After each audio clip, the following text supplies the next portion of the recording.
ഇന്നും ഏലിയൻസിനെ ആകർഷിക്കുന്ന സിസ്റ്റം ഉണ്ട്. വീണുപോയ ദൂതന്മാരെ ശാസ്ത്രീയ ഭാഷയിൽ വിളിക്കുന്ന പേരാണ് ഏലിയൻസ്. അവരെ ആകർഷിക്കാൻ വേണ്ടി മനുഷ്യൻ ശ്രമിക്കുന്നുണ്ട്.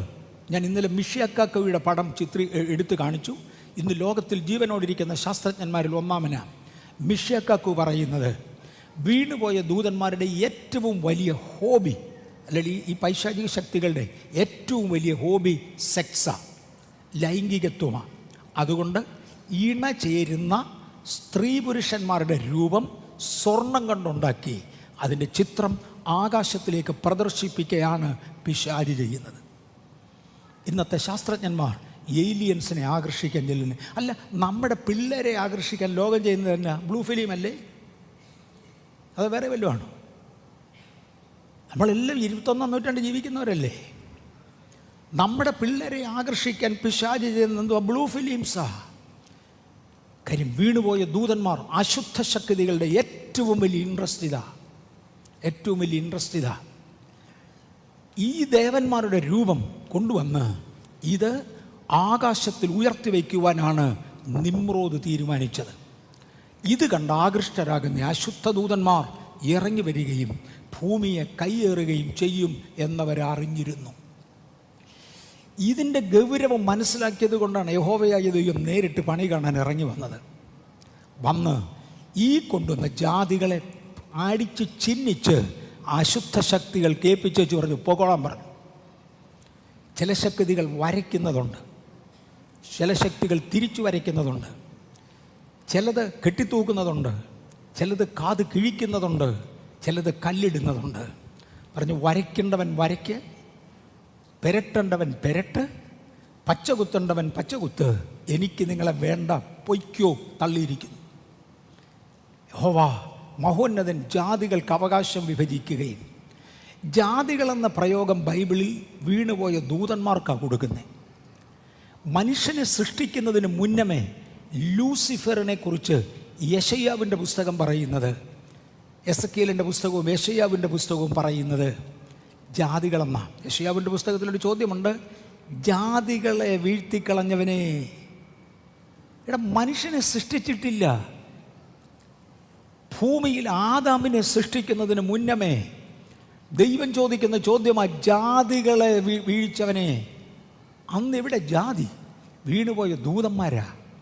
ദൈവത്തെ വേണ്ട എന്ന് പറഞ്ഞു പൂർണ്ണ ഹൃദയത്തോടെ അനുസരിക്കാത്ത ദൂതന്മാരെ ദൈവം വിളിച്ച ദുഷ്പേരാണ് ജാതികൾ.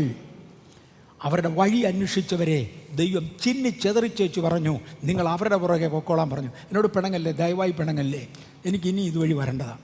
എനിക്കിതുകൊണ്ട് ഒരു ലാഭം ഉണ്ടാക്കാനല്ല, ദൈവരാജ്യത്തിന് കെട്ടുപണിക്ക് മാത്രം, ഒരാളും കൂടെ നന്നാകാൻ മാത്രം. ആവർത്തനം 32:8 ഇതേ പദം തന്നെ ഇംഗ്ലീഷിൽ ഞാൻ എഴുതിയെന്ന് മാത്രം. ആവർത്തനം 4:19-20 നീ ആകാശ സൈന്യമായ സൂര്യനെയും ചന്ദ്രനെയും നക്ഷത്രങ്ങളെയും നോക്കിക്കാണുമ്പോൾ യഹോവ ആകാശത്തിന് കീഴെങ്ങുമുള്ള സർവ്വജാതികൾക്കും അതിനെ പങ്കിട്ട് കൊടുത്തിരിക്കുന്നു. നീ ദൈവത്തിൻ്റെ അവകാശമാണ്. ഞാനിങ്ങ് മാറട്ടെ, ഒത്തിരിയും കൂടെ മുന്നോട്ട് വരട്ടെ. ഈ വാക്യങ്ങളെല്ലാം ഇവിടെ എടുക്കാൻ ഒക്കത്തില്ല. ഇത് യെശയ്യാവിൻ്റെ പുസ്തകത്തിൽ ലൂസിഫറിനോട് പറയുന്ന പദമാണ്. അരുണോദയപുത്രനായ ശുക്ര, നീ എങ്ങനെ ആകാശത്ത് നിലത്ത് വീണു? ജാതികളെ താഴ്ത്തിക്കളഞ്ഞവനെ, നീ എങ്ങനെ വെട്ടേറ്റു വീണു? ജാതികളെ താഴ്ത്തിക്കളഞ്ഞവൻ. അന്ന് എവിടെ ജാതി? ഞാനീ പദം പറഞ്ഞത് മനസ്സിലായി? ഇത് മനുഷ്യനെ, ആദാമിനെ ഉണ്ടാക്കുന്നതിന് മുമ്പിലത്തെ സ്റ്റേറ്റ്മെൻറ്റ്. അന്ന് എവിടെ ജാതി? വീണുപോയ ദൂതന്മാരെ കുറിച്ച് പറയുന്നതാ. അതിൽ ചിലരെ നീ നിഷ്കരണം പീഡിപ്പിച്ചു, നീ അത് ചെയ്തവനാ, ജാതികളെ താഴ്ത്തിക്കളഞ്ഞവനാ. വംശങ്ങളെ ഇടവിടാതെ ക്രോധത്തോടെ അടിക്കുകയും ആർക്കും അടുത്തുകൂടാത്ത ഉപദ്രവത്താൽ ജാതികളെ കോപത്തോടെ ഭരിക്കുകയും ചെയ്തവനെ തന്നെ. യെശയ്യാവിൻ്റെ പുസ്തകം ഇവനെ പിന്നെയും ജാതികൾ എന്ന് വിളിക്കുന്നു. പുതിയ നിയമത്തിലെ ദൈവവചനത്തിനോട് ബൈബിൾ പറയുന്നു, നമുക്കൊരു പോരാട്ടമുള്ളതും ജഡരക്തങ്ങളോടല്ല, യവന്മാരോടാണ്. മനസ്സിലാകുന്നുണ്ടോ? നമുക്കൊരു പോരാട്ടമുള്ളത് ജഡരക്തങ്ങളോടല്ല, യവന്മാരോടാണ്. കാര്യം ഈ ഭൂമിയെ പഠിക്കുക എന്നതായിരുന്നു അവരുടെ താല്പര്യം. വാഴ്ചകളോടും അധികാരങ്ങളോടും ഈ അന്ധകാര ലോകത്തിൻ്റെ ലോകാധിപതികളോടും സ്വർലോകങ്ങളിലെ ദുഷ്ടാത്മസേനയോടും അത്രേ. ഈ ഭാഗത്തുനിന്ന് നിൽക്കാൻ ഒക്കത്തില്ല. 82-ാം സങ്കീർത്തനത്തിൽ ഈ കാര്യം പറയുന്നുണ്ട്. 6-7 വാക്യങ്ങളിൽ നിങ്ങൾ ദേവന്മാർ, അവിടുത്തെ സ്മോൾ ലെറ്റർ G ഉപയോഗിച്ചിരിക്കുന്നത്, എങ്കിലും നിങ്ങൾ മനുഷ്യരെ പോലെ മരിക്കും. ഓക്കെ. യോബിൻ്റെ പുസ്തകം 1:6 ഒരു ദിവസം യഹോവയായ ദൈവം ദൈവസഭയിൽ നിൽക്കുമ്പോൾ സാത്താനും കൂടെ ചെന്നു. ഇന്നും ദൈവസഭയിൽ നിൽക്കുവാൻ സാത്താൻ അനുവാദമുണ്ട്. കാര്യം ദൈവത്തിൻ്റെ സൃഷ്ടിയാണ്. പള്ളി വന്നിരിക്കുന്നത് എല്ലാം ഒന്നും രക്ഷിക്കപ്പെട്ടതല്ലെങ്കിലും എല്ലാവരും അതിൻ്റെ മെമ്പേഴ്സാണ്. കർത്തൃമേശ എടുത്ത് തിന്നുന്നവർ യോഗ്യരല്ലെങ്കിലും എല്ലാവരും മെമ്പേഴ്സ് ആയതുകൊണ്ട് കൊടുത്തേ പറ്റൂ. അത് മനസ്സിലാകുന്നുണ്ടായിരിക്കും അല്ലേ? തീരെ അധപ്പതിച്ചതല്ല, ആവറേജ് കൊടുത്തേ പറ്റൂ. ഓക്കെ, ഞാനിഞ്ഞ് മുന്നോട്ട് മാറുക. ഇതാണ് നിമ്രോദിൻ്റെ ഗോപുരത്തിൻ്റെ മുകളിൽ ചെയ്യുവാൻ അവൻ ആഗ്രഹിച്ചത്. ഇതൊരു സൈനാണ്. വ്യത്യസ്ത ദേവന്മാരെ, ദേവതകളെ കുറിക്കുന്ന അതാത് രാജ്യങ്ങളിൽ അവർ ആരാധിച്ചു വന്ന ദേവതകളുടെ ഐഡൻറ്റിറ്റി ചിഹ്നങ്ങൾ അവർ കൊണ്ടുവന്നു. ഇത് ഗോപുരത്തിൻ്റെ മുകളിൽ വെക്കുവാൻ തീരുമാനിച്ചത് വെറും ഒരു ചിഹ്നമാണ്. കഴിഞ്ഞ ഒരു ദിവസം, എനിക്ക് ഇച്ചിരി ചൂട് തരാമോ? ചൂട്. കഴിഞ്ഞൊരു ദിവസം ഇതുപോലെയൊരു ചിത്രം, ഇതല്ല വേറൊരു ചിത്രം ഞാൻ ഇതിനകത്തുണ്ടെന്ന് തോന്നുന്നു, നോക്ക്. ഇത് തന്നെ. ഈ ചിത്രം രാജസ്ഥാനിലൊന്ന് പ്രദർശിപ്പിക്കണമെന്ന് എനിക്ക് തോന്നി. ഇതാണ് സത്യത്തിൽ ആ ഗോപുരത്തിൻ്റെ മുകളിൽ വെച്ചിരുന്നത്. ഈ ചിത്രമാണ്, ഒന്ന് കണ്ടു. ഇതാണ് ആ ഗോപുരത്തിൻ്റെ മുകളിൽ വെക്കാൻ അവർ തീരുമാനിച്ചിരുന്നത്. ഇന്നിതിനകത്തെല്ലാം ഗവേഷണങ്ങൾ നടക്കുന്നുണ്ട്, ഇഷ്ടം പോലെ കണ്ടുപിടുത്തങ്ങളുണ്ട്, വിവരങ്ങൾ എല്ലാവർക്കും അറിയാം. നിമ്രോദിൻ്റെ പിക്ചർ തരാമേ പിന്നാണോ ഇത്? ഓക്കെ. ഞാൻ ഡൽഹിയിൽ ഒരു ലീഡേഴ്സ് കോൺഫറൻസിന് ഇത് പ്രൊജക്റ്റ് ചെയ്തു. ഡൽഹിയിൽ ഇത് പ്രൊജക്റ്റ് ചെയ്യാൻ 4 കമ്പ്യൂട്ടർ കത്തി. 4 കമ്പ്യൂട്ടർ. ഇന്ന് ഇവരുടെ കമ്പ്യൂട്ടർ ഉപയോഗിക്കാൻ ഞാൻ എൻ്റെ കമ്പ്യൂട്ടർ ഉപയോഗിക്കുന്നത്. കാര്യം ഡൽഹിയിൽ 4 എണ്ണം കത്തി. ഇതിനോട് ഭയങ്കര പോരാട്ടോ. കാര്യം പിശാചിനറിയാം അവൻ്റെ അടിത്തറ മാന്തുന്ന പരിപാടിയായി ഈ കമ്പ്യൂട്ടർ. ഓക്കെ, അതിനെ തുടർന്നാണ് ഞാൻ രാജസ്ഥാനിൽ വരുന്നത്.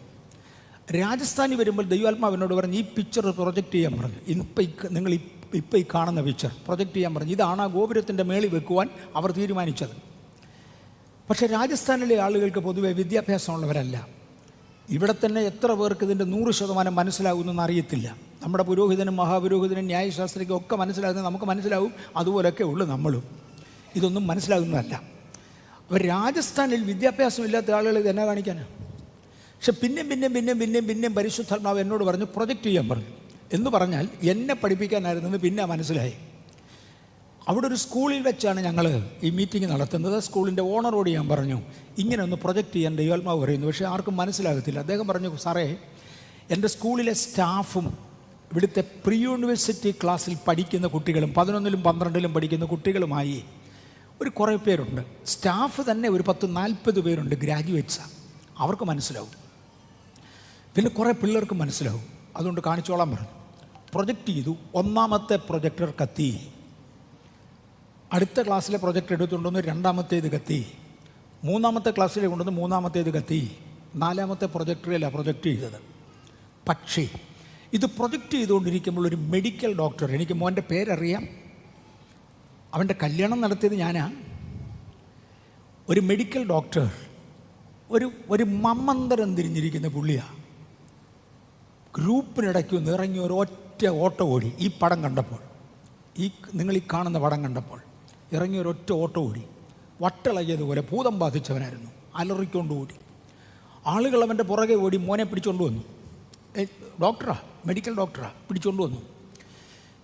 ഞാനന്ന് താമസിച്ചിരുന്ന ഹോട്ടലിൽ അവനെ കൊണ്ടുവന്നു. ഞങ്ങൾ തമ്മിൽ സംസാരിച്ചു.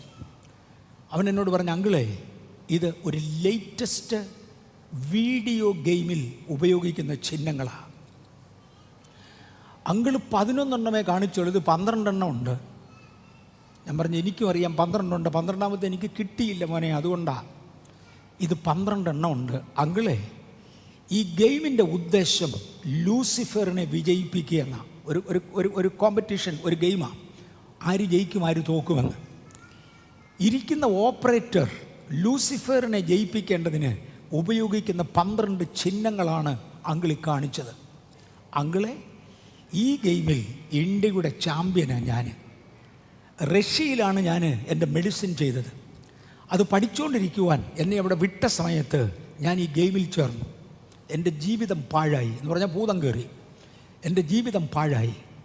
എന്നെ ഇനി ഒന്നിനും കൊള്ളുകയില്ലെന്നായി. പക്ഷേ ഇത് ആ ഗെയിമിൽ ഉപയോഗിക്കുന്നതാണ്. ഞാൻ അവരോട് പറയേണ്ട മോനെ, ആ ഗെയിമിൻ്റെ പേരൊന്നതാ. ഒന്നേ അടുത്തൊരു തലമുറ ഇതിനകത്ത് പോയി വീഴാതിരിക്കാൻ അവരോട് പറയാം. പറഞ്ഞു ഒക്കത്തില്ലെങ്കിൽ തരാൻ പറ്റത്തില്ല. കാരണം അവനവൻ്റെ രക്തം കൊണ്ട് ഇതിൻ്റെ രഹസ്യങ്ങൾ ഒരു കാലത്തും പുറത്തു വിടത്തില്ല എന്ന് എഴുതി ഒപ്പിട്ട് അത് സ്കാൻ ചെയ്ത കോപ്പി ആർക്കോ ചോദിക്കുന്നവൻ അയച്ചു കൊടുത്തെങ്കിൽ മാത്രമേ ഈ ഗെയിം കളിക്കാനുള്ള ലിങ്ക് കിട്ടത്തുള്ളൂ. നല്ല ഫീസുമാണ്. ഇത് സാധാരണക്കാരനെ കൊണ്ട് ഒക്കുന്നതല്ല. ഞാനിതിൻ്റെ ഇന്ത്യൻ ചാമ്പ്യനാണ്. അവൻ്റെ അനിയൻ്റെ കല്യാണം ഞാനാണ് നടത്തിയത്, ചേട്ടൻ്റെ കല്യാണം നടത്താതെ. കാര്യം ചേട്ടന് കല്യാണം കഴിക്കാനുള്ള മാനസിക നിലയില്ല എന്ന് അപ്പനും അമ്മയ്ക്കും കണ്ടതുകൊണ്ട് അവനെ ഒഴിവാക്കി. തുടർന്ന് ഈ മോനെ 2 വർഷം ബാംഗ്ലൂരിൽ കൊണ്ട് താമസിപ്പിച്ചു. അപ്പനും അമ്മയും കാശുള്ളവരായിരുന്നത് കൊണ്ട് ബാംഗ്ലൂരിൽ ചർച്ചിനടുക്കലായിട്ടൊരു വീട് വാടകയ്ക്കെടുത്ത് ഇവനെ അതിനകത്ത് താമസിപ്പിച്ച് 2 വർഷം ഞങ്ങളുടെ ചർച്ചിൽ താമസിച്ചു. 2 വർഷം കൊണ്ടാണ് ആ ഭൂതശക്തി അവനെ വിട്ടത്. ഇന്നാളും എടുക്കണം. MD കഴിഞ്ഞു, കല്യാണവും കഴിഞ്ഞു. ഇതിൻ്റെ ഗൗരവം മനസ്സിലാകുന്നുണ്ടല്ലോ എന്നാ ഇതെന്ന്. ഇത് 11 ഉള്ളൂ. ഇത് 12 എണ്ണമാണ് ആ ഗോപുരത്തിൻ്റെ മേളിലോട്ട് സാമ്പിൾ ഇവിടെ കാണിച്ചിട്ടുണ്ട്. ഇത് കൊണ്ടങ്ങോട്ട് വെച്ചത്. ഇത് വെച്ച് കഴിയുമ്പോൾ ഈ ആകാശശക്തികൾ ആകർഷിക്കപ്പെടും, അവരെ ഭൂമിയിലേക്ക് കൊണ്ടുവരും. ഇതിനെയാണ് അവർ സേവിച്ചുകൊണ്ടിരുന്നത്. ഇനി ചില വിശദീകരണങ്ങൾ, എന്നോട് വിരോധമില്ല എല്ലാവർക്കും. ചില വിശദീകരണങ്ങൾ ഇതിനകത്ത് ഏറ്റവും താഴെ വലത്തെ അറ്റത്ത് കാണുന്ന പടം എല്ലാവർക്കും അറിയാവുന്നതാണ്. 2 അസ്ഥികളൊക്കെ ഇങ്ങനെ വെച്ചൊരു തലയോട്ടി മേളി വെക്കുന്നല്ലേ. ഇക്കാലങ്ങളിൽ നമ്മുടെ പിള്ളേരുടെ ടീഷർട്ടേ കാണും. ഇത് അന്യദൈവസേവയുടെ ചിഹ്നമാണ്.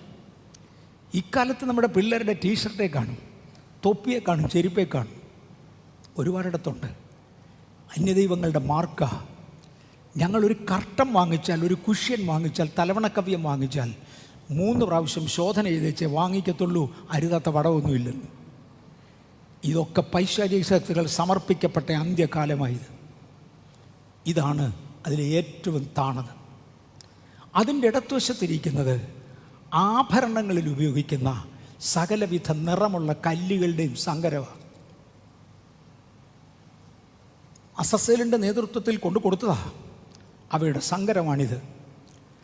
3ാമത് കാണുന്നത് സകല എന്ന രത്നങ്ങളുടെയും കട്ടിങ്ങ, ഡയമണ്ട് കട്ടിങ്സ്. ഇത്രയും മോഡൽ ഡയമണ്ടേ ഭൂമിയിലുള്ളൂ. അവയുടെ ആകത്തുകയാണ്. 3ാമത് കാണുന്നത് മുതൽ ആരാധനാലയങ്ങളുടെ മുകളിൽ വെക്കുന്ന ചിഹ്നങ്ങളാണ്. ഇത് മുഴുവനും വീണുപോയ ശക്തികളെ ചിത്രീകരിക്കുന്നതാണ്. ശരീരത്ത് തൊടുന്ന പൊട്ടും വരയും ഉൾപ്പെടെ ഇത് മുഴുവനും അന്യദേവന്മാരെ കുറിക്കുന്നതാണ്. ഇതാണ് ഗോപുരത്തിൻ്റെ മുകളിൽ ഉയർത്തി വെക്കാൻ തീരുമാനിച്ചത്. അതുകൊണ്ടാണ് യഹോവയായ ദൈവം ഇറങ്ങി വന്ന് കെട്ടിടത്തിൻ്റെ പണി തട്ടിയത്. അന്ന് ദൈവം ഭാഷ വിഭിന്നമാക്കി ജാതികൾക്കായി ഇവരെ വിറ്റു. അവരോട് പറഞ്ഞ് നിങ്ങൾ പൊയ്ക്കോ, എനിക്ക് നിങ്ങളെ വേണ്ട. ആദാമിൻ്റെ വീഴ്ചയിൽ ഞാൻ ക്ഷമിച്ചു, നോഹയുടെ വീഴ്ചയിൽ ഞാൻ ക്ഷമിച്ചു. ഈ 3ാമത്തെ വീഴ്ചയിൽ ഇനി ക്ഷമിക്കുന്നില്ല, നിങ്ങളെ എനിക്ക് വേണ്ട, നിങ്ങൾ പൊയ്ക്കോ. പക്ഷേ വീണ്ടെടുപ്പെന്നൊരു വാഗ്ദത്തം ഏദനിൽ കിടപ്പുണ്ട്. സ്ത്രീയുടെ സന്തതി സർപ്പത്തിൻ്റെ തല തകർക്കും. മാനവവർഗത്തിന് ഒരിക്കൽ വീണ്ടെടുപ്പുണ്ടാകും. അവരെ ലോകം മുഴുവനും ചെതറിച്ചേച്ചു പറഞ്ഞു, ദൈവത്തിൻ്റെ പക്കൽ നിന്ന് സമൂഹകാലങ്ങൾ വരികയും. സീസൺസ് ഓഫ് റിഫ്രഷ്മെൻ്റ് എന്ന പദമാണ്. ദൈവം ഒരു സീസൺ മടക്കിക്കൊണ്ടുവന്ന് നിങ്ങളെ തിരിച്ചു വിളിക്കുന്നത് വരെ നിങ്ങളെ എനിക്ക് വേണ്ട, പൊയ്ക്കോ. തീർന്നില്ലേ? ഒരു 15 മിനിറ്റ് ഉണ്ടെങ്കിൽ ഞാൻ കുറച്ചുകൂടി എടുക്കും. ഞാൻ ഇന്ന് രാവിലത്തെ സെക്ഷനിലും ഇന്നലെ രാത്രിയിലും പറഞ്ഞു, നമ്മുടെ കൂട്ടത്തിൽ ഏറ്റവും ആരോഗ്യം കുറവുള്ള ഒരാൾ ഞാനാണ്. എൻ്റെ ഒടുവിലത്തെ ഒറ്റ സർജറിയിൽ 400 കുത്തിക്കെട്ടായിരുന്നു. എൻ്റെ ലങ്സിനകത്ത് ഫൈബ്രോയിഡ്സ് ഉണ്ട്, ഒരുപാട് പ്രശ്നമുണ്ട്. നേരെ നിന്നാൽ താഴെ പോകുന്നത് കൊണ്ട് ആരെങ്കിലും എന്നെ പിടിച്ചിങ്ങോട്ട് കയറ്റി വിടുന്നത്, ഞാൻ ഈ പുൾപ്പിറ്റെ പിടിച്ചുകൊണ്ട് നിൽക്കുന്നത് വിടാതെ. ബലക്കൂടുതൽ കൊണ്ടല്ല, ബലക്കുറവ് കൊണ്ട് താഴെപ്പാതിരിക്കാനാണ്. ഞാനും പണ്ട് ചാടി നടന്ന് പ്രസംഗിച്ച കാലം ഓർമ്മയുണ്ട്, അതൊക്കെ പോയി. ഈ ഉള്ള ആരോഗ്യം ദൈവനാമത്തിൽ ദൈവസഭയ്ക്ക് പ്രയോജനപ്പെടട്ടെ. കർത്താവ് നടത്തുന്നിടത്തോളം പൈശാചികമായ മാർക്കിങ്ങുകൾ ഇവർ കൊണ്ടുവന്നു. ദൈവം അവരെ തള്ളി ജാതികൾക്ക് വിറ്റു, വീണുപോയ ദൂതന്മാർക്ക് വിറ്റു. എന്നാൽ ദൈവത്തിന് ഏദനിൽ വെച്ച് ഒരു വാഗ്ദത്തമുണ്ട്. അതുവരെ ഭൂമിയെ ജാതികൾക്ക് വിറ്റു. ഈ കാലഘട്ടത്തെ ജാതികളുടെ കാലം എന്ന് ദൈവം വിളിക്കുന്നു. ലൂക്കോസിൻ്റെ സുവിശേഷം 21:24 അവർ വാളിൻ്റെ വായ്ത്തലയാൽ വീഴുകയും അവരെ സകല ജാതികളിലേക്കും ബദ്ധന്മാരായി കൊണ്ടുപോകുകയും ജാതികളുടെ കാലം തികയുവോളം ജാതികൾ യെരൂശലേം ചവിട്ടുകയും ചെയ്യും. ഈ ജാതികൾ ഭരിക്കുവാൻ ദൈവം ഒരു കാലത്തെ അലോട്ട് ചെയ്തു. ആ കാലത്തായിരുന്നു ജാതികൾ ഭരിക്കുവാൻ ജാതികളുടെ കാലം. പക്ഷേ ഈ സമയത്ത് നിമ്രോദിൻ്റെ സമകാലികനായി അബ്രാം എന്ന പേരിലൊരു മനുഷ്യനുണ്ടായിരുന്നു. Abram, ABRAM, Abram. അബ്രഹാം എന്നല്ലായിരുന്നു അദ്ദേഹത്തിൻ്റെ ആദ്യത്തെ പേര്, അബ്രാം എന്നായിരുന്നു. അദ്ദേഹത്തിൻ്റെ ഭാര്യയുടെ പേര് സാറായി എന്നായിരുന്നു. ദൈവം അബ്രാമിനെയും സാറായിയെയും വിളിച്ചു വെച്ച് പറഞ്ഞു, മുഴു ജനത്തെ ഞാൻ വിറ്റിരിക്കുക, എനിക്കവരെ വേണ്ട. വരയ്ക്കേണ്ടവൻ വരയ്ക്കട്ടെ, കിഴിക്കേണ്ടവൻ കിഴിക്കട്ടെ, അണിയേണ്ടവൻ അണിയട്ടെ, എനിക്ക് വേണ്ട, ഞാനവരെ വിട്ടു. ദൈവത്തിങ്കിൽ നിന്ന് സമൂഹകാലങ്ങൾ വരണമെങ്കിൽ ഒരു വിശുദ്ധ സന്തതി ഉണ്ടാകണം. ആ വിശുദ്ധ സന്തതിയിൽ നിന്നും യേശു ജനിക്കണം. അവൻ വന്നെങ്കിൽ മാത്രമേ ഈ ജാതിയോട് ന്യായം വിധിക്കാൻ പറ്റത്തുള്ളൂ. അതുകൊണ്ട് അബ്രാമേ, നീ എന്നെ അനുഗമിക്കേ. നീ നിൻ്റെ സ്വദേശത്തെ വിടണം, ചാർച്ചക്കാരെ വിടണം, ഇല്ല നീയും അവൻ്റെ കഷ്ടത്തിലാവും. അവരെ ഞാൻ വിറ്റിരിക്കുക, എനിക്കവരെ വേണ്ട. നീ എന്നെ അനുസരിക്കണം. നീ നിൻ്റെ പിതൃഭവനത്തെയും ചാർച്ചക്കാരെയും വിടാൻ പറഞ്ഞു. ദൈവം അദ്ദേഹത്തിൻ്റെ ജീവിതത്തിൻ്റെ വഴിയിൽ ഇടപെട്ടു. തൻ്റെ ജീവിതത്തെ ദൈവം തച്ചുടച്ചു. അദ്ദേഹം കണ്ടിട്ടില്ലാത്ത ഒരു പുതിയ സ്ഥലത്തേക്ക് താമസം മാറ്റി. ദൈവം അദ്ദേഹത്തിൻ്റെ പേര് മാറ്റി അബ്രഹാം എന്നാക്കി. മനസ്സിലാകുന്നുണ്ടോ? ദൈവത്തിൻ്റെ ഒരാളിനെ വേണം. കിട്ടിയ കൂട്ടത്തിൽ ഒന്നിനെയും കൊണ്ടുപോകാനല്ല. ഞാൻ കൊണ്ടുപോയാൽ എൻ്റെ പ്രിൻസിപ്പിളിൽ ഇരിക്കണം, ഞാൻ പറയുന്ന പോലെ നടക്കണം. നിൻ്റെ പേര് സഹിതം മാറ്റും. നിനക്കിനി അബ്രാം എന്നല്ല പേര്, അബ്രഹാം എന്ന് പേരാകും. Commanded his ways and fashions. എൻ്റെ മോഡൽ ഞാൻ പറഞ്ഞു തരാം, എൻ്റെ ഫാഷൻ ഞാൻ പറഞ്ഞു തരാം. നിങ്ങൾക്കറിയാമോ, അബ്രഹാമിന് ദൈവം കൊടുത്ത പ്രമാണത്തിൽ ഇസ്രായേൽ ജനം ഇന്നും ആചരിക്കുന്നത് വസ്ത്രധാരണം എങ്ങനെയാണെന്ന്? ഇസ്രായേലിലെ തുകതഴിച്ചവൻ്റെ കാര്യമല്ല ഞാൻ പറഞ്ഞത്. ഉടുക്കുന്ന വസ്ത്രം കാലിൻ്റെ അടിഭാഗത്ത് വെള്ള ചേരുന്ന ഇടത്ത് ഒരു വെളുത്ത ഭാഗമുണ്ട്. അത് കവർ ചെയ്യുന്ന അത്ര നീളമുള്ളതായിരിക്കണം. രണ്ടെണ്ണം തുണികൾ ഒരുമിച്ച് ചേർന്ന് ഉടുപ്പിടാനൊക്കത്തില്ല. രണ്ടെണ്ണം ഫാബ്രിക്സ് ഒരുമിച്ച് ചേർന്ന വസ്ത്രം ധരിക്കാനൊക്കത്തില്ല. കണ്ടതെല്ലാം തിന്നാനൊക്കത്തില്ല. മോനെ അബ്രഹാമേ, എന്നെ സേവിക്കാൻ വരിക എന്നെങ്കിൽ ഉടുക്കുന്ന വസ്ത്രത്തിന് പ്രത്യേകതയുണ്ട്, തിന്നുന്ന ആഹാരത്തിന് പ്രത്യേകത കൊണ്ട്. നിന്നെ ഡിവൈൻ സ്ട്രക്ചറിൽ കൊണ്ടുവരാനാ, നിന്റെ വഴി വിടാനല്ല. അതിന് ഞാൻ മറ്റവനെ വിട്ടു. ഇഷ്ടം പോലെ പോക്കോട്ടെ, തോന്നിയതിലേ പോക്കോട്ടെ. ദൈവം അബ്രഹാമിനോട് ഈ commanded to abstain the local system. നിന്റെ സ്വദേശത്തെയും പിതൃഭവനത്തെയും വിടണം. The law was given to him and his children and commanded them to remain in his culture. ദൈവത്തിൻ്റെ കൾച്ചറിൽ നിൽക്കുവാൻ ദൈവം അബ്രഹാമിനോട് ആവശ്യപ്പെട്ടു. പക്ഷെ ദൈവം അബ്രഹാമിൻ്റെ ഒരു കൽപ്പന എഴുതി കൊടുത്തില്ല. അതിൻ്റെ റീസൺ ഞാൻ പിന്നെ പറയാം. ദൈവം അബ്രഹാമിൻ്റെ ഒരു കൽപ്പന എഴുതി കൊടുത്തില്ല, മോശയുടെയിലാണ് കൊടുക്കുന്നത്. അബ്രഹാം തൻ്റെ മകനെ യാഗം കഴിക്കാൻ ആവശ്യപ്പെട്ടു. തൻ്റെ മകനെ യാഗം കഴിക്കാൻ കൊണ്ടുപോയി. അത് കാൽവറി യാഗത്തെ ചിത്രീകരിക്കുന്നതാണ്. അവിടെ ദൈവദൂതൻ പ്രത്യക്ഷപ്പെട്ട് ബാലൻ്റെ മേൽ കൈവയ്ക്കരുതെന്ന് പറഞ്ഞു. ഒരാട്ടിൻകുട്ടിയെ കാണിച്ചു കൊടുത്തു. കാൽവറി യാഗത്തെ കുറിക്കുന്ന ഒരാടിനെ യാഗം കഴിച്ചു. അബ്രഹാമും ദൈവവും തമ്മിൽ ഒരു നിയമത്തിൽ വന്നു. അബ്രഹാമിന് തലമുറകൾ ജനിച്ചു. മോശയുടെ കാലം വരെ ദൈവം കൊണ്ടുപോയി. തൻ്റെ ഈ ഒരു പടമുണ്ട്. ദൈവം ഈ ഭൂമിയെ 25 ലക്ഷം കഷണങ്ങളോളമാക്കി തിരിച്ചു.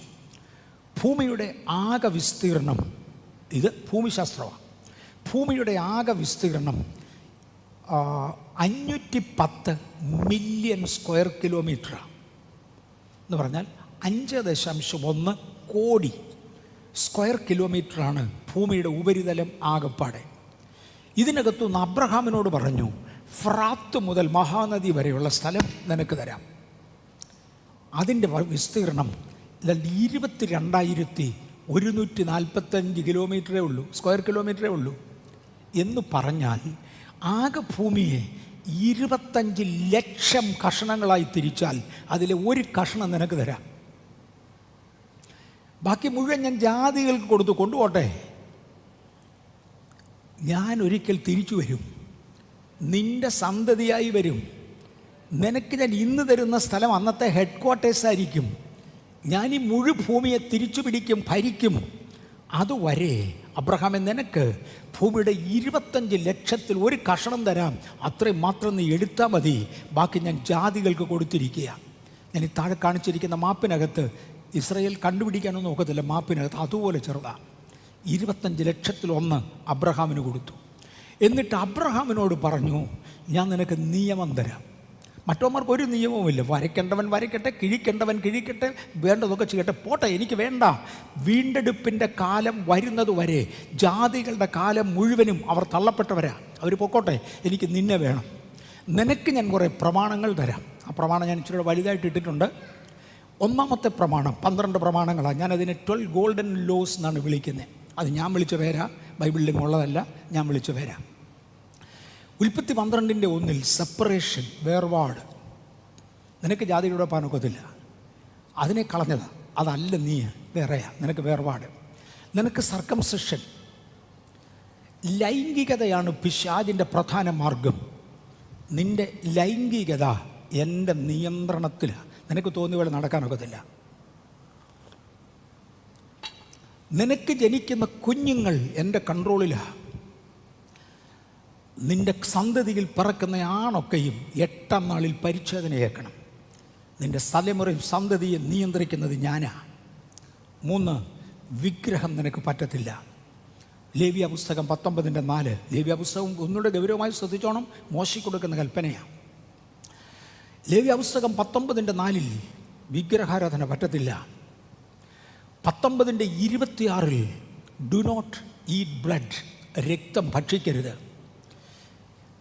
19:26 തന്നെ നോ എൻചാൻറ്റ്മെൻറ്റ്, ഒരേ പദം ആവർത്തിച്ച് പറയരുത്.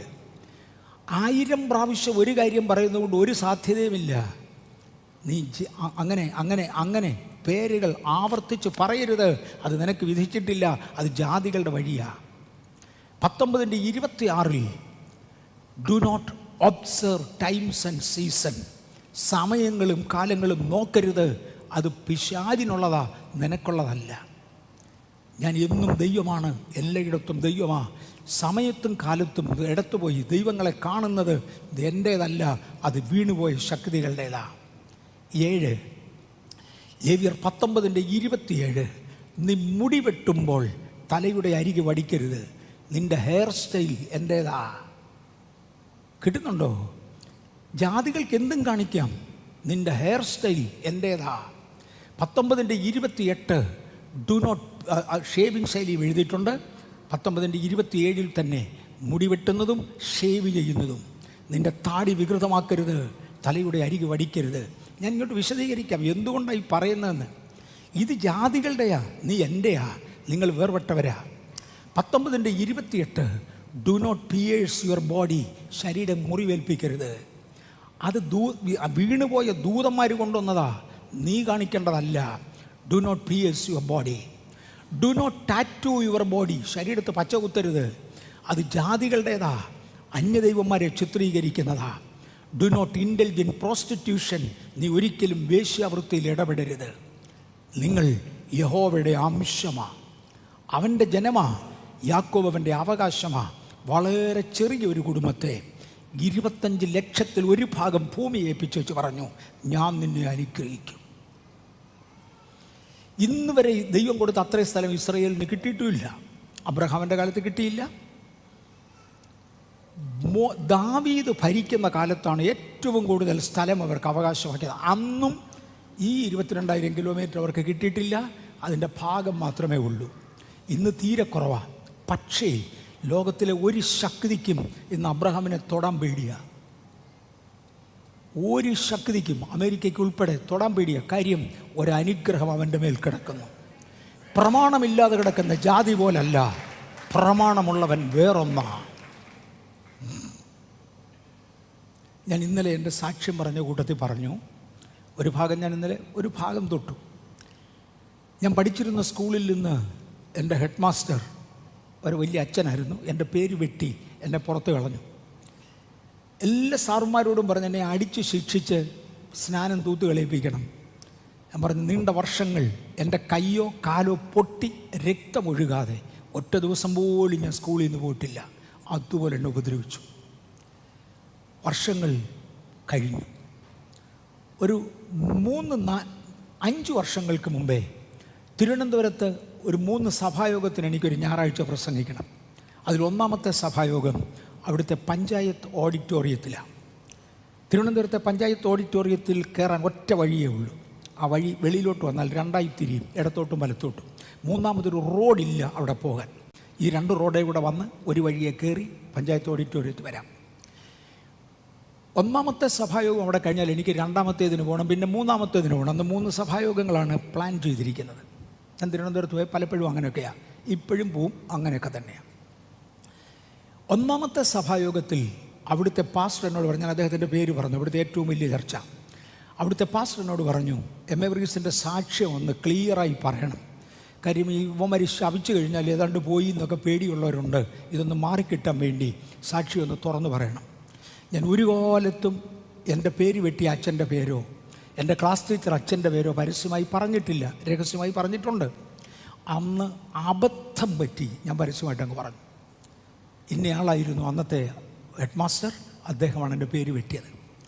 ഞാൻ സഭായോഗം കഴിഞ്ഞ് വെളിയിലോട്ട് ഇറങ്ങി. ഇടത്തോട്ട് തിരിഞ്ഞാൽ എനിക്ക് അടുത്തതിന് മീറ്റിങ്ങിന് പോകേണ്ടത്. ഞാൻ ഇടത്തോട്ട് തിരിഞ്ഞപ്പോൾ ഒരു പെങ്കൊച്ച് ആ വഴിയുടെ നടുക്ക് നിൽപ്പുണ്ട്. കൈ കാണിച്ച് കാർ അവിടെ നിർത്താൻ പറഞ്ഞു. കാറ് നിർത്തി. അവിടെ കയ്യിലൊരു കൊച്ചു കുഞ്ഞുണ്ട്. പെണ്ണിനെ കണ്ടിട്ട് ഒരു 25 വയസ്സിന് താഴെ പ്രായം. അവിടെ കയ്യിലൊരു കുഞ്ഞുണ്ട്, ഒരു 2 വയസ്സ് പ്രായം. കാറ് നിർത്തിയേച്ച് എന്നോട് ചോദിച്ചു, നിങ്ങളെ പേര് പറഞ്ഞ അച്ഛനുണ്ടല്ലോ, എൻ്റെ വല്യപ്പനാ. എൻ്റെ വല്യപ്പൻ്റെ പേരാണ് നിങ്ങൾ പറഞ്ഞത്. എൻ്റെ ഭർത്താവിന് നിങ്ങളെ കണ്ടേ തീരൂ. ഞാൻ വിചാരിച്ച അടി ഷുവറായിന്ന്. ഞാൻ ഇതുവരെ എങ്ങും പേര് പറഞ്ഞിട്ടില്ല, കഷ്ടകാലത്തിന് പേരും പറഞ്ഞു. ഇന്ന് അടി ഷുവറാ. അന്ന് ഞാൻ താമസിക്കുന്ന ഇവിടുത്തെ പോലീസ് ഗസ്റ്റ് ഹൗസിലാണ്. ഞാനും ഒരു എക്സ് ഡിഫൻസുകാരനായതുകൊണ്ട് പോലീസ് ഗസ്റ്റ് ഹൗസിൽ തീരെ വാടക കുറഞ്ഞ് എനിക്ക് റൂം കിട്ടും. അവിടെ ആരെങ്കിലും ഉണ്ടെങ്കിൽ അവർക്ക് തരാം. അങ്ങനെ എനിക്ക് കിട്ടി. ഞാൻ ഈ പെണ്ണിനെ പേടിപ്പിക്കാൻ വേണ്ടി പറഞ്ഞു, എനിക്ക് അടുത്ത സഭായോഗം കൊണ്ട് ഇമ്മീഡിയറ്റ്ലി പോയേ പറ്റൂ. നിൻ്റെ ഭർത്താവിനോട് പറ എന്നെ അവിടെ വന്ന് കാണാൻ, എൻ്റെ നമ്പർ ഇതാണെന്ന് പറഞ്ഞ് എൻ്റെ കാർഡ് എടുത്ത് കൊടുത്തേച്ച് ഞാൻ പോലീസ് ബിൽഡിങ്ങിലാണ്, പോലീസ് കാവലുണ്ട്. ഞാൻ ധൈര്യത്തിൽ ഞാനങ്ങ് പോയി. ഉച്ചയ്ക്കൊരു 3 മണിയായപ്പോൾ അടുത്ത കോള് ഇവിടെ ഹസ്ബൻഡാണ് വിളിച്ചത്. മുമ്പേ വിളിച്ച് ആ പെണ്ണുണ്ടല്ലോ, അതെ, അവിടെ ഹസ്ബൻഡാണ് ഞാൻ പറഞ്ഞു, ആ ബ്രദർ, എനിക്ക് എം.എ. വർഗീസിനെ കണ്ടേ മതിയാകും. അവനും ഭാര്യയും 2 വയസ്സുള്ള ആ കുഞ്ഞുമായി താമസിക്കുന്ന റൂമിൽ വന്നു. പോലീസുകാർ തയ്യാറായിരുന്നു. ആ റൂമിൽ വന്നു. ഇങ്ങോട്ട് വരികയും ആ കൊച്ചിനെ തറയിലോട്ട് നിർത്തിയേച്ച് അവൻ തറയിലോട്ട് വീണ് എൻ്റെ 2 കാലിലും കൂടെ പിടിക്കുകയായിരുന്നു. ഇതവിടെ എന്തുവാന്ന് എനിക്കൊരു പിടിയും കിട്ടുന്നില്ല. ഞാൻ കണ്ടിട്ടുമില്ല ആളിനെ. ഞാൻ എന്തു പറ്റിയെന്ന് പറഞ്ഞു, ക്ഷമിക്കണം. ആ അച്ഛൻ്റെ 4ാം തലമുറയാണ് ഈ കുഞ്ഞ്. ഈ കുഞ്ഞിന് ഒരു നേരത്തെ പാല് കൊടുക്കാൻ ഞങ്ങൾക്ക് നിവൃത്തിയില്ല. അച്ഛൻ മരിക്കുന്നതിന് മുന്നമേ അദ്ദേഹത്തിൻ്റെ കൈയും കാലും മൊത്തം തളർന്നു. അദ്ദേഹത്തിൻ്റെ കുടുംബം മുഴുവനും നശിച്ചു. താൻ മരിക്കുന്നതിന് മുൻപേ ഞങ്ങളോട് പറഞ്ഞത്, ഇത് എം.എ. വർഗീസിൻ്റെ പ്രാക്ക. അവനെ ഞാൻ കണ്ടവാനും ഉപദ്രവിച്ചിട്ടുണ്ട്. അവൻ ചത്തുപോയി എന്നാ കേൾവി. അത് അയാൾക്ക് മാത്രമുള്ള കേൾവിയാണ്. ഞാൻ ചത്തിട്ടില്ല, സത്യമായിട്ടുമില്ല. അവൻ ചത്തുപോയി എന്നാ കേൾവി. അവനെ ആയുസ്സിൽ എവിടെങ്കിലും ജീവനോടെ കണ്ടാൽ അവൻ്റെ കാലേ വീണ് എൻ്റെ ക്ഷമ അറിയിക്കണം. അവൻ ക്ഷമിക്കാതെ പറ്റത്തില്ല. അബ്രഹാമേ, 25 ലക്ഷത്തിലൊന്നാണ് നിൻ്റെ തന്നത്. പക്ഷെ നിന്നെ ഓവർടേക്ക് ചെയ്യുന്ന ഒരു ജാതി ഭൂമിയിൽ ഉണ്ടാകത്തില്ല. ഞാനാ നിൻ്റെ അവകാശം.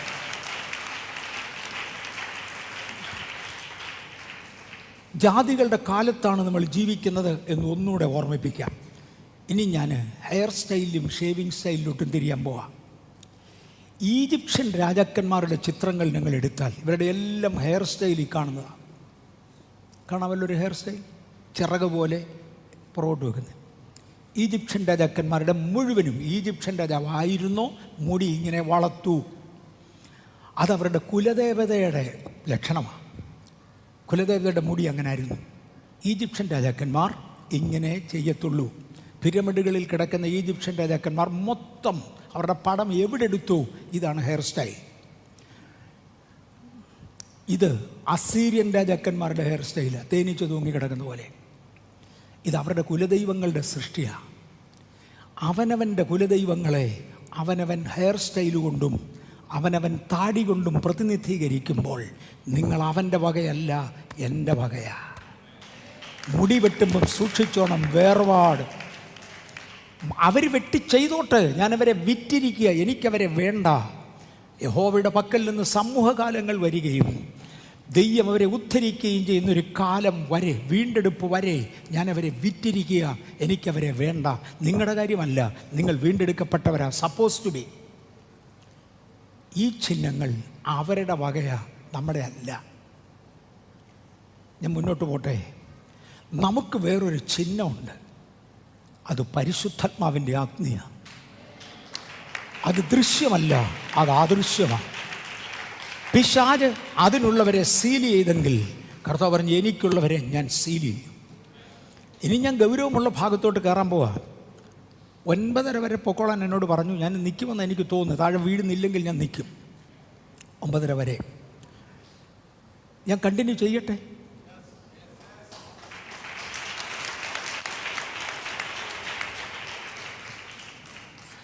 ഓഡിയോ വിഷ്വൽ മെത്തേഡിൽ കൂടുതൽ ഒന്നും ചെയ്യാനില്ല. കാര്യം മനുഷ്യന് മനസ്സിലാകുന്നതിൻ്റെ പരമാവധി ലളിത ഭാഷയിൽ കൊണ്ടുവരാനാണ് മണിക്കൂറുകൾ മെനക്കെട്ട് ഞാനിത് ചെയ്യുന്നത്.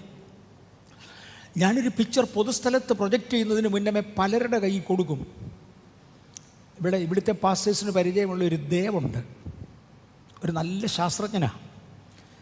എൻ്റെ ശാസ്ത്രീയ വിഷയങ്ങൾ പുറത്തു വിടുന്നതിന് മുമ്പേ ദേവിനെ കാണിക്കും. മോനെ, ഞാൻ കോളേജ് വിട്ടത് 1969 വിട്ടതാ. അതിനുശേഷം ഒരുപാട് ഡെവലപ്മെൻറ്റ്സുകൾ കാണും. എനിക്കെല്ലാം ഒന്നും അറിയത്തില്ല. നീ ഇന്നലെ കോളേജിൽ നിന്ന് ഇറങ്ങിയതാ, നീ പറ.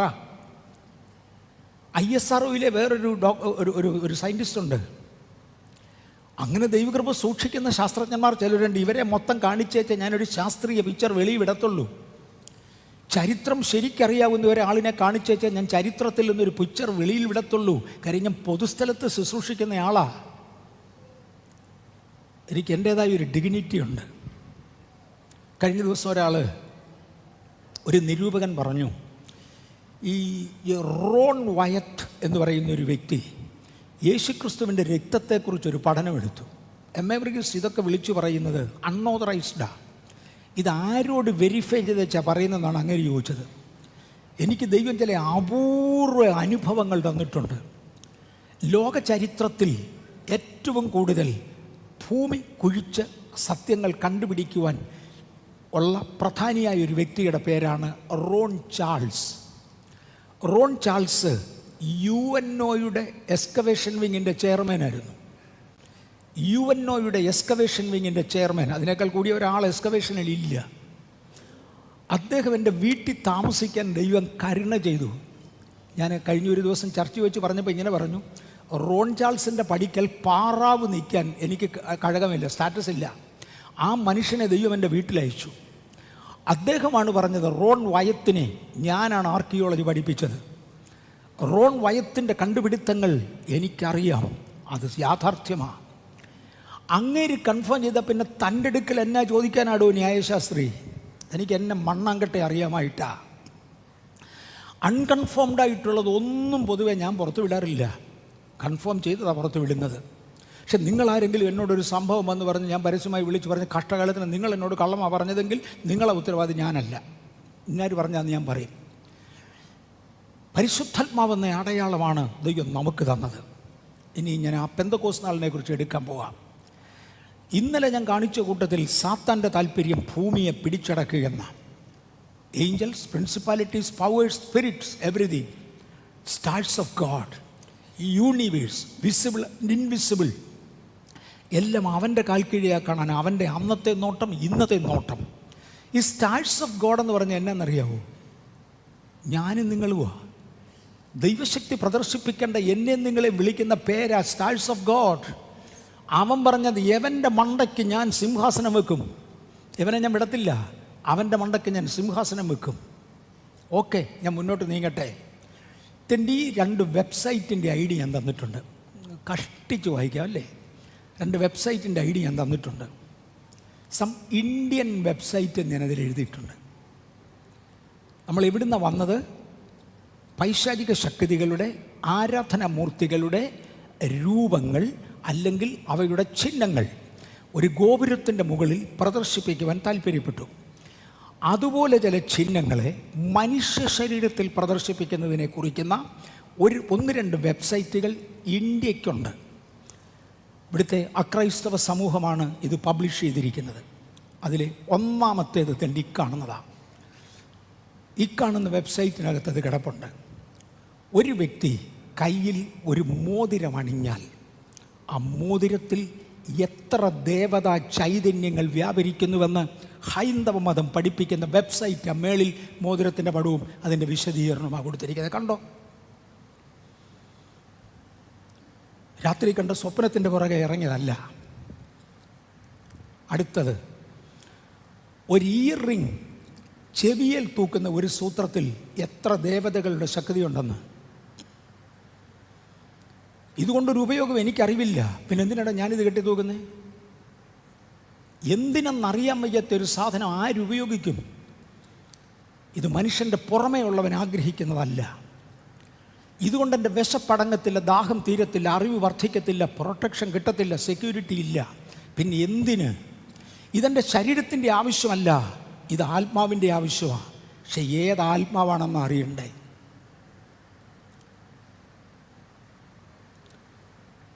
രക്ഷ കെട്ടുക, കയ്യെ കിട്ടുന്ന ഒരു ലവ് ബാൻ, അതിലെന്തെല്ലാം ശക്തികളുണ്ടെന്ന്. ഒക്കൾട്ടിക് സയൻസിലോട്ട് കയറാൻ പോവുക. മനുഷ്യ ശരീരത്തിൽ നിന്ന് കെട്ടിത്തൂക്കി വിടുന്ന, എൻ്റേതാണെന്ന് പിശാച് അവകാശം പറയുന്ന കുറേ ശക്തികൾ. എന്നോട് പിണങ്ങല്ലേ, നിങ്ങൾക്ക് ഇഷ്ടമുണ്ടെങ്കിൽ ഇത് കൊണ്ട് നടക്ക്, അരുതെന്ന് ഞാൻ പറഞ്ഞില്ല. ന്യായവിധിയിൽ കണക്ക് നിൽക്കും. ഞാൻ പറഞ്ഞില്ലെങ്കിൽ എന്നോട് കണക്ക് ചോദിക്കും. നിനക്ക് ഇത്രയും വിദ്യാഭ്യാസം തന്നെ എന്നോട് കാണാമെന്ന് ചോദിക്കും. ഞാനിതൊന്ന് ഓടിച്ചങ്ങ് വിടുകയുള്ളൂ, നിർത്തി വരിക്കാൻ ഒക്കത്തില്ല. മനുഷ്യ ശരീരത്തെ കെട്ടിത്തൂക്കുന്ന ഒക്കൾട്ടിക് സയൻസ്. ഇതിൻ്റെ ഈ വെബ്സൈറ്റിൽ ഇത് കംപ്ലീറ്റ്ലി കിട്ടും. It's A global website. അതിനകത്ത് കാണുന്ന സാധനങ്ങൾ താവോട്ട് കാണിക്കാൻ പോവാം. ഈ ഒരു അമ്മച്ചി ഇതും കെട്ടിക്കൊണ്ട് നടക്കുന്ന എന്നെ അമ്മച്ചിക്ക് ഒരു പിടിയില്ല. പക്ഷെ ഇതിൻ്റെ ഉടമസ്ഥനറിയാം ഇവളെ എൻ്റെയാണ്. ഞാൻ എളുപ്പം അങ്ങ് പോവുക. ഇത് കല്ലുകളിലുള്ള ചിഹ്നങ്ങളാണ്, നിറമുള്ള കല്ലുകൾ.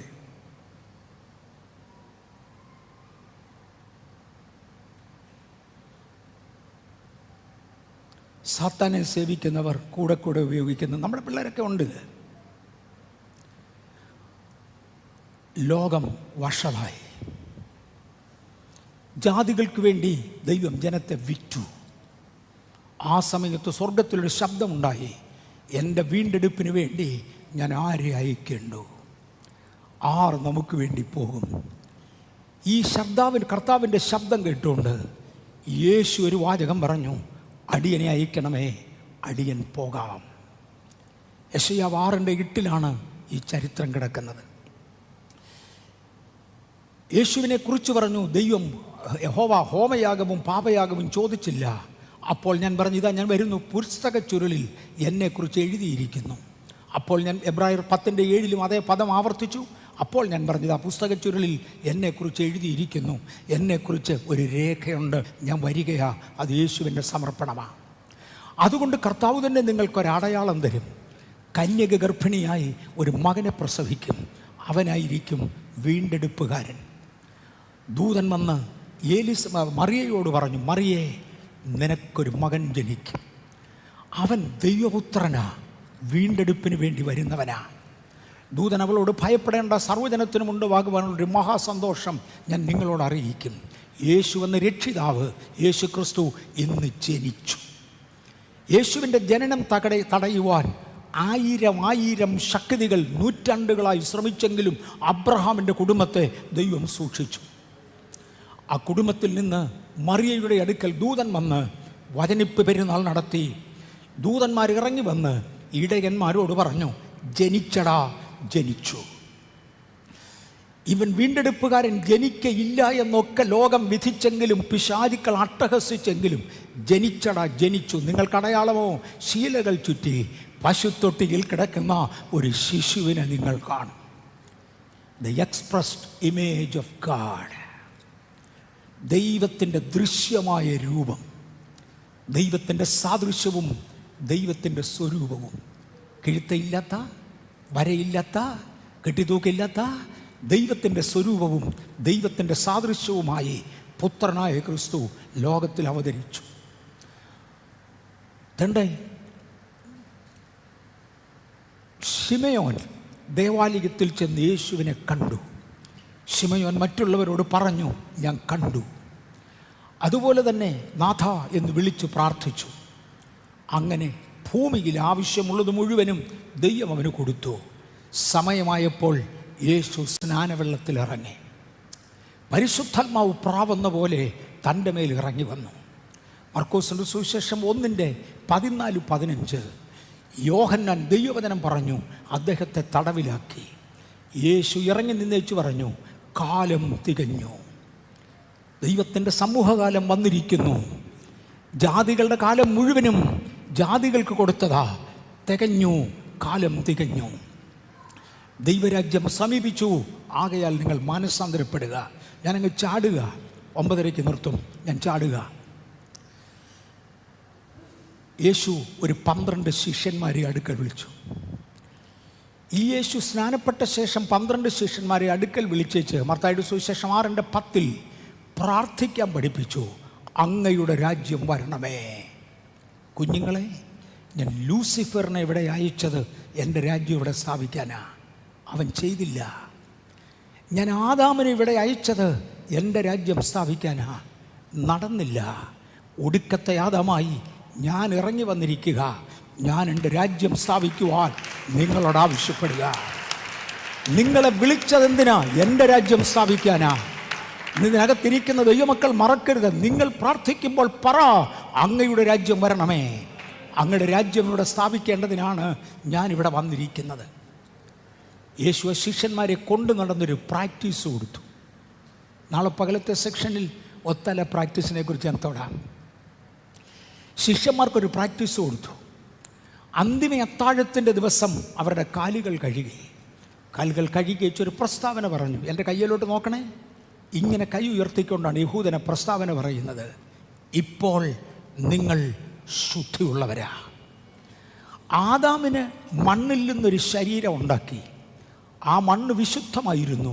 ഇന്ന് ഈ ഭൂമിയിൽ വിശുദ്ധ മണ്ണില്ല, ഇത് പാപസാഗരമാണ്.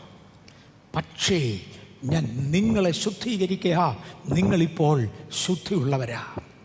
ഇത് പറഞ്ഞ് യേശു കാൽവരിയിൽ വില മുടക്കി. സകലതും നിവൃത്തിയായി എന്ന് പരസ്യമായി വിളിച്ചു പറഞ്ഞു. കല്ലറയിൽ അടക്കപ്പെട്ടു. 3-ാം നാൾ ഒരു ഞായറാഴ്ച അതിരാവിലെ ഉയർത്തെഴുന്നേറ്റ് അന്ന് വൈകിട്ട് യെരുശലേമിൽ 10 ശിഷ്യന്മാർ ഒരുമിച്ച് കൂടി ഇരുന്ന ഇടത്തോട്ട് ചെന്നു. അവിടോട്ട് ചെന്നേച്ച് ഇതിനിടയ്ക്ക് ഒത്തിരി ഉണ്ട്. യേശു തൻ്റെ ആത്മാവിനെ പിതാവിൻ്റെ അടുക്കൽ ഏൽപ്പിക്കുന്ന ചരിത്രമൊക്കെ അതൊന്നും തൊടാൻ ഒക്കുകയില്ല. തൻ്റെ യേശു തൻ്റെ ശിഷ്യന്മാർ, യോഹന്നാൻ തടവിലായിരുന്നപ്പോൾ യേശു ദൈവരാജ്യം സമീപിച്ചെന്ന് പ്രസംഗിച്ചു. ശിഷ്യന്മാരെ പ്രാർത്ഥിക്കാൻ പഠിപ്പിച്ചു. കാൽവരി ക്രൂശിൽ വെച്ച് അബ്രഹാമിൻ്റെ അനുഗ്രഹം ക്രിസ്തുവേശുവിൽ ജാതികൾക്ക് വരേണ്ടതിന്. ഓർക്കുന്നുണ്ടോ? 3-ാമത്തെ വീഴ്ചയിൽ ജാതികളെ മുഴുവനും തള്ളുമ്പോൾ അബ്രഹാം എന്ന ഒരുത്തനെ വേർതിരിച്ചു. അബ്രഹാമിൻ്റെ അനുഗ്രഹം എനിക്ക് വരേണ്ടതിന്, അബ്രഹാമിൻ്റെ അനുഗ്രഹം നമുക്ക് വരേണ്ടതിന് യേശുവിൻ്റെ കാൽവറിയിൽ യേശു ഉയർത്തപ്പെട്ടു. ഗലാത്യർ 3:14 ഇന്ന് രാവിലെ കേസ് ബ്രേക്കിങ്ങിന് എടുത്തു. അബ്രഹാമിൻ്റെ അനുഗ്രഹം ക്രിസ്തുവേശുവിൽ ജാതികൾക്ക് വരേണ്ടതിന്. അവിടെ ക്രിസ്തുവേശുവിൽ എന്ന പദയോഗമാണ്. ചിലയിടത്ത് യേശു ക്രിസ്തു എന്ന കാര്യം അക്ഷരം മാറിയാൽ കോഡ് മാറും. ക്രിസ്തുവേശുവിൽ ജാതികൾക്ക് വരേണ്ടതിന് നാം ആത്മാവെന്ന വാഗ്ദത്ത വിഷയം വിശ്വാസത്താൽ പ്രാപിക്കേണ്ടതിന്.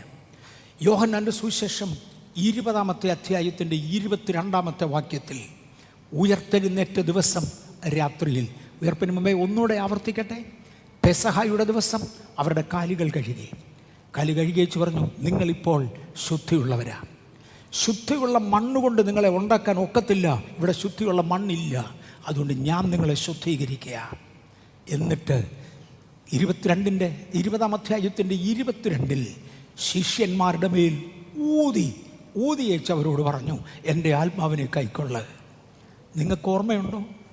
പണ്ടൊരിക്കൽ നിലത്തെ പൊടി കൊണ്ട് ആദാമിനെ ഉണ്ടാക്കി വെച്ച് അവൻ്റെ മൂക്കിലേക്ക് ഊതിയാണ് അവനെ ഞാൻ അധികാരമേൽപ്പിച്ചത്. ഒടുക്കത്തെ ആദാം തിരിച്ച് തൻ്റെ സഭയെ വിളിച്ചു വെച്ച് പറഞ്ഞു, പിശാച് അതിനുള്ളവരെ മുദ്രയിട്ട് മാറ്റുമ്പോൾ എനിക്കുള്ളവരെ ഞാൻ ആത്മാവ് കൊണ്ട് മുദ്രയിടും. ഇപ്പോൾ ഞാൻ നിങ്ങളുടെ മേലൊന്ന് ഊതാൻ പോവാ. എൻ്റെ ആത്മാവിനെ പ്രാപിക്കേ. ആരുടെ പാപങ്ങൾ നിങ്ങൾ മോചിക്കുമോ അവർക്ക് മോചിക്കപ്പെടും, ആരുടെ പാപങ്ങൾ നിങ്ങൾ നിർത്തുമോ അവർക്ക് നിൽക്കും എന്ന് പറഞ്ഞു അവരുടെ മേൽ ഊതി. ജാതികളെ അബ്രഹാമിൻ്റെ മക്കളായി തിരഞ്ഞെടുത്തു. ഇടത്തെ അറ്റത്ത് ആദമിൻ്റെ മേൽ ഊതിയ പടം ഞാൻ കാണിച്ചു, അതേ പദമിടുക. വലത്തെ അറ്റത്ത് അബ്രഹാമിനെ ഞാൻ കാണിച്ചു, അദ്ദേഹത്തിൻ്റെ പടമിടുകയാ. ദൈവത്തിൻ്റെ റിഫ്രഷിങ് സീസൺ, സന്ദർശനകാലം, സമൂഹ സമയമായി ഇത് കാണിക്കാൻ ഞാനൊരു വെള്ളച്ചാട്ടം മാത്രം കാണിച്ചു. അപ്പോസ്തലപ്രവൃത്തി 2-ന്റെ 1-ാമത്തെ ഭാഗം, സ്വർഗത്തിൽ നിന്ന് ഒരു വലിയ ശബ്ദമുണ്ടായി, കൊടിയ കാറ്റടിക്കുന്നത് ഒരു മുഴക്കമുണ്ടായി. സത്യത്തിൽ സംഭവിച്ചത്, പിതാവായ ദൈവം കാത്തിരുന്ന ഭക്തന്മാരുടെ മേൽ ഒരൊറ്റ ഊത്തൂതി. ആദാമിൻ്റെ ജഡത്തിലേക്ക് ആത്മാവിനെ ഊതിക്കയറ്റിയതുപോലെ വിശുദ്ധീകരിക്കപ്പെട്ട ശരീരങ്ങളിലേക്ക് പുത്രൻ ഊതിയതിനപ്പുറം യഹോവയായ ദൈവം, പിതാവായ ദൈവം ഒരൊറ്റ ഊത്തൂതി. ജനം ആത്മാവിൽ നിറഞ്ഞു. ഞാൻ ഇവിടെ നിന്ന് നിൽക്കാതെ അങ്ങ് പോകാൻ നോക്കുക. ഈ ഊത്തോടുകൂടെ പരിശുദ്ധാത്മാവ് ഇറങ്ങി വന്നു. ഒരു തീഗോളം അവർക്ക് പ്രത്യക്ഷമായി.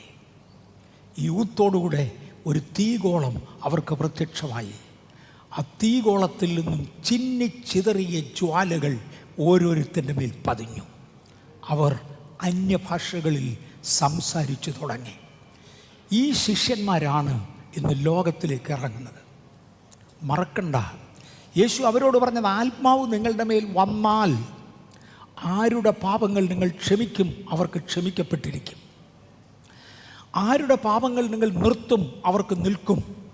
പരിശുദ്ധാത്മാവ് വന്ന അന്ന് പത്രോസ് അപ്പോസ്തലൻ 11 പേരോടുകൂടെ എഴുന്നേറ്റ് പാപമോചനത്തിൻ്റെ പ്രമാണം പറഞ്ഞു. അപ്പോസ്തല പ്രവൃത്തികളുടെ പുസ്തകം 2-ാം അധ്യായത്തിൽ ആ പ്രമാണം പറഞ്ഞത് ഇങ്ങനെ.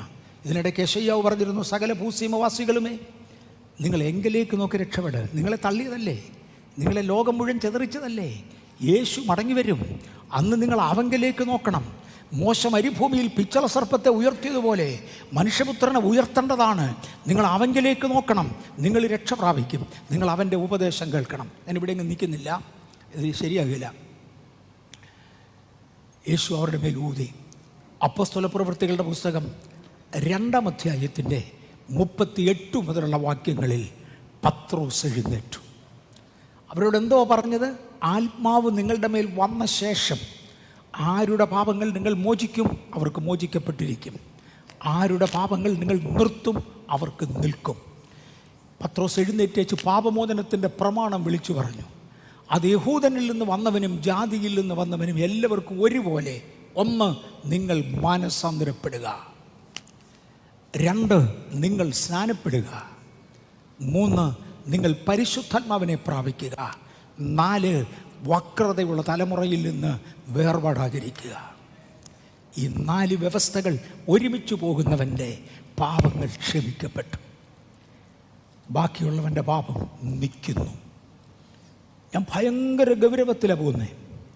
എനിക്ക് തോന്നുന്നത് എൻ്റെ ആയുസ്സിൽ അവസാനമായി ലഭിക്കുന്ന കുറേ ദിവസങ്ങളോ വർഷങ്ങളോ ആയിരിക്കും. എനിക്ക് ലഭിക്കുന്ന ചുരുക്കം സമയം എൻ്റെ കഴിവിൻ്റെ പരമാവധി ദൈവം എനിക്ക് വെളിപ്പെടുത്തി തന്ന സത്യങ്ങൾ, മനുഷ്യൻ്റെ 3 വീഴ്ചയും അവിടെ നിന്നുള്ള വീണ്ടെടുപ്പും ഞാൻ വിശദീകരിക്കുക. ഒരു നല്ല കൂട്ടം ആളുകൾക്ക് ഇത് മനസ്സിലായി. വീണ്ടെടുപ്പ് നടക്കണമെങ്കിൽ 1, മാനസാന്തരം, 2, സ്നാനം, 3, പരിശുദ്ധാത്മാഭിഷേകം, 4, വേർപാട്. ഇതിൽ നിന്ന് ഏതെങ്കിലും ഒന്ന് വെട്ടിക്കളഞ്ഞ് നരകത്തിൽ പോകുന്നതിനേക്കാൾ ഇത് പറയുന്നതായിരിക്കും നല്ലത് എന്നെനിക്ക് തോന്നി. ഇത് ഇവിടെ നിന്ന് വന്നു. ദൈവത്തിൻ്റെ ജനത്തെ ദൈവത്തിൻ്റെ സാദൃശ്യത്തിൽ നിന്നും സ്വരൂപത്തിൽ നിന്നും തെറിപ്പിച്ചത് എവിടെയാ? ഇതെല്ലാം ഞാൻ പറഞ്ഞു. മടങ്ങി വരവിൻ്റെ ദൈവപ്രമാണവും ഞാൻ വിശദീകരിച്ചു. ഞാൻ ഇന്നലെ തൊട്ടതുപോലെ ലോകചരിത്രത്തിൽ ഏറ്റവും കൂടുതൽ ആളുകളെ സ്നാനപ്പെടുത്തിയ വ്യക്തിയാണ് ജോൺ വെസ്ലി. എൻ്റെ അറിവോളം മെത്തഡിസ്റ്റ് സഭയുടെ സ്ഥാപകനായ ജോൺ വെസ്ലിയാണ് ലോക ചരിത്രത്തിൽ ഏറ്റവും കൂടുതൽ ആളുകളെ സ്നാനപ്പെടുത്തിയത്. 17 ലക്ഷം ആളുകളെ അദ്ദേഹം സ്നാനപ്പെടുത്തി. തൻ്റെ അടുക്കൽ ഒരു വ്യക്തി ചെന്ന്, എൻ്റെ കാര്യമല്ല, എനിക്കങ്ങനെ യാതൊരു റെസ്ട്രിക്ഷനുമില്ല, അദ്ദേഹത്തിൻ്റെ അടുക്കൽ ഒരു വ്യക്തി ചെന്ന് ഒരു ഗ്ലാസ് പച്ചവെള്ളം തനിക്ക് കുടിക്കാൻ കൊടുത്താൽ തൻ്റെ ശരീരത്ത് ആഭരണങ്ങളുണ്ടോ, മൂക്കോ ചെവിയോ കിഴിച്ചതാണോ എന്ന് നോക്കും, എന്നിട്ടേ വാങ്ങത്തുള്ളൂ. അഥവാ ഇതുണ്ടെങ്കിൽ ഒരു ചോദ്യമുണ്ട്, നിൻ്റെ മേൽ കാണുന്ന സ്വരൂപവും മേലെഴുത്തും ആരുടേത്? അവൻ്റെ വക എനിക്ക് വേണ്ട, ഞാൻ ദൈവത്തിൻ്റെ വകയാ. ഇത് മനസ്സിലാകുന്നു. അതുകൊണ്ട് 17 ലക്ഷത്തെ സ്നാനപ്പെടുത്തുവാൻ ദൈവം അദ്ദേഹത്തെ ശക്തീകരിച്ചത്. കുറഞ്ഞ പക്ഷം ഇതൊന്ന് വിളിച്ചു പറയുവാൻ ഇന്ന് രാത്രിയിൽ ദൈവം ഇവിടെ തന്ന അവസരത്തിനായി സ്തോത്രം. മടങ്ങി വരിക, മടങ്ങി വരിക. എന്നോട് നിർത്തട്ടെ, അല്ലേ എൻ്റെ 9:30 കഴിയും. എനിക്ക് വേണ്ട പ്രധാന വിഷയം ഞാൻ എടുത്തു കഴിഞ്ഞു. വീണ്ടെടുപ്പിൻ്റെ ഒന്നാമത്തെ കോൾ പെന്തക്കോസ്ത് നാളിൽ നടന്നു. ബാബേൽ കോട്ടയെങ്കിൽ ഭാഷകൾ ഭിന്നിച്ചെങ്കിൽ പെന്തക്കോസ്തിൻ്റെ നാളിൽ ഭാഷകൾ ഒരുമിച്ചു. അവർ സംസാരിച്ചത് 18 ഭാഷക്കാർക്ക് മനസ്സിലായി. നാം എല്ലാം 18 രാജ്യങ്ങളിൽ നിന്ന് വന്നവരല്ലേ. ഇവർ സംസാരിക്കുന്ന ഭാഷ നമുക്കെല്ലാം മനസ്സിലാകുന്നു. പിരിച്ചുവിട്ടതിനെ തിരിച്ചെടുക്കുക. കോമൺ റൂൾ, എല്ലാവർക്കും ഒരേ റൂളാണ്. എല്ലാവരും മാനസാന്തരപ്പെടുക, എല്ലാവരും സ്നാനപ്പെടുക, എല്ലാവരും പരിശുദ്ധാത്മാവിനെ പ്രാപിക്കുക, എല്ലാവരും വേർപെടുക. എങ്കിൽ നിങ്ങൾ ദൈവത്തിൻ്റെ വകയാണ്. ഒരുപാട് ശാപങ്ങൾ പൊട്ടാത്തത് ഇതുപോലുള്ള കാരണങ്ങളാല. ഒരുപാട് അനുഗ്രഹം നമ്മൾക്ക് ലഭിക്കാത്തത് ഇതുപോലുള്ള കാരണങ്ങളാല.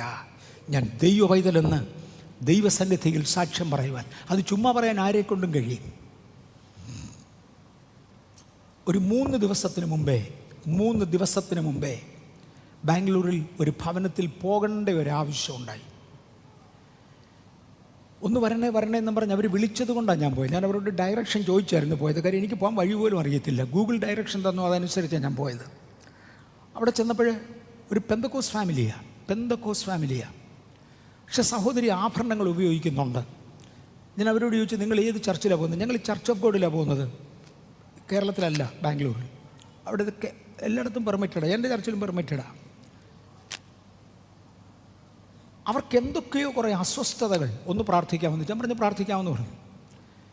മുന്നോട്ട് വിളിച്ച് പ്രാർത്ഥിക്കാമെന്ന് പറഞ്ഞ് തലയിലോട്ട് തൊടുകയും ഹല്ലേലൂയാ എന്നൊരു വിളി വിളിച്ചു. ഞാനോർത്ത് എൻ്റെ ഇരട്ടി ആത്മശക്തിയാണ്. പക്ഷെ വിടാൻ എനിക്ക് തോന്നിയില്ല. പറഞ്ഞു യേശുവിൻ്റെ നാമത്തിൽ കീഴടങ്ങാൻ പറഞ്ഞു. പൊയ്ക്കോളാമേ എന്നൊരലർച്ചയോടെ തറയിലോട്ട് വീണു. മറുഭാഷ, ഉഗ്ര മറുഭാഷ. നീ ആരാന്ന് ചോദിച്ചു. ഞാനൊരു സർപ്പശക്തിയാ. അത് നിനക്കിവിടെ എന്നാ റൈറ്റ്? അത് ഇവക്ക് പിള്ളേരില്ലെന്നും പറഞ്ഞ് എനിക്കൊരു പൂജ തന്നതാ. അന്ന് ഞാൻ കൂടിയതാ. പിള്ളേരുണ്ടായോ? അതുമില്ല. അല്ലേലിയ പറയുന്നതെല്ലാം ദൈവത്തെങ്കിൽ നിന്ന് ആരും തെറ്റിദ്ധരിക്കരുത്. നെവർ. മറുഭാഷ പറയുന്നതെല്ലാം ദൈവത്തെങ്കിൽ നിന്ന് ആരും തെറ്റിദ്ധരിക്കരുത്. നെവർ. ദൈവത്തെങ്കിൽ നിന്നാണോ അല്ലയോ എന്ന് ദൈവവചനം അനുസരിക്കുന്നതിനാൽ അറിയാം. ഈ രാത്രിയിൽ ദൈവവചനം അനുസരിക്കാത്തവർ വചനം അനുസരിക്കാൻ ഞാൻ ഒരു പ്രാവശ്യം കൂടി ആവശ്യപ്പെടുന്നു. ഞാൻ ആ സഹോദരിയോട് ചോദിച്ചു, നിങ്ങൾ രക്ഷിക്കപ്പെട്ടത് എന്നാ?